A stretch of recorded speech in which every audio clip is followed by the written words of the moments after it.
Welcome to SA Media News Updates. If you are new to this channel, please subscribe, like, share and add your comment to the comment section. Yabona kunina nekuthatha njengento okungeyona inhlamba ukuthi umuntu athi umubi. Vele ke akuyona inhlamba makubhekise komunye umuntu ngoba kusuke kuphuma nje kamnandi yabo.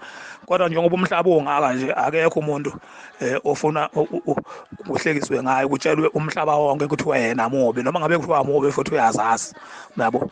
So ke nina nekuthatha engazuthi mina ngiqinise isandla kakhulu kumthandeni mangikhuluma nami izinto engizaziyo ngaye. Yebo umthandeni mina uthe ngimubi muhle ke yena ngiyavuma kodwa nami zikhona izinto engizaziyo ngaye angeke ayithanda ukuthi zaziwa abantu yabo. Ingakho nami ngizisho ngoba angithi mina ububi bami bubonwa wonke umuntu njoba eseshila ukuthi ngimubi wonke umuntu ubuqaphelile ububi bami. Kukhona na izinto khona emuhle njalo kodwa abantu abangazazi okufana nama abantu ngibavezele zona bezazi ngayo ukuthi muhle kodwa isici sakhe elesi nalesi nalesi. Futhi ke mfowethu umthandeni wangenza into ebuhlungu mina ngimkhulisile kodwa ungenza into ebuhlungu umthandeni.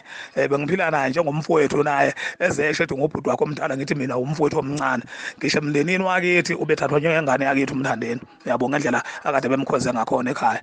Kodwa mina mfowethu ngoDisemba ngishonelwe umfowethu inkosana kaBaba uyazwa umthandeni ngingazi nxa phakathi kwami naye ngingazi inkinga phakathi kwami naye ukuthi nje angisendele noma nje SMS athi hayi mgube ngizwile into enivelele ngizwile ukuthi ubhuti omdala akasekho ngenxeseni njengomuntu mhlawumbe obazi ukuthi uyaziwa kithi nami ngiphila naye akakwenzanga lokho kunokuthi mhlawumbe asiduduze somndeni wakamgube sivelelwe inkinga efana naleyana singcwaba inkosana yakithi yena wakhetha ukuya estudio ayotshelisa ukuthi ngimubi imondo yami ibonakala emagaraji ithela upetrol ngihambisa ububi ngaleso sikhathi mina ngithela upetrol ngiarrange umngcwabo kamfowethu ngimamoshali ngiyakuphi kuphi yena uthi imondo yami ibonakala emagaraji ngithela upetrol ngihambisa ububi mangingabonakalanga eGreat Town ngibonakala ku Superbet.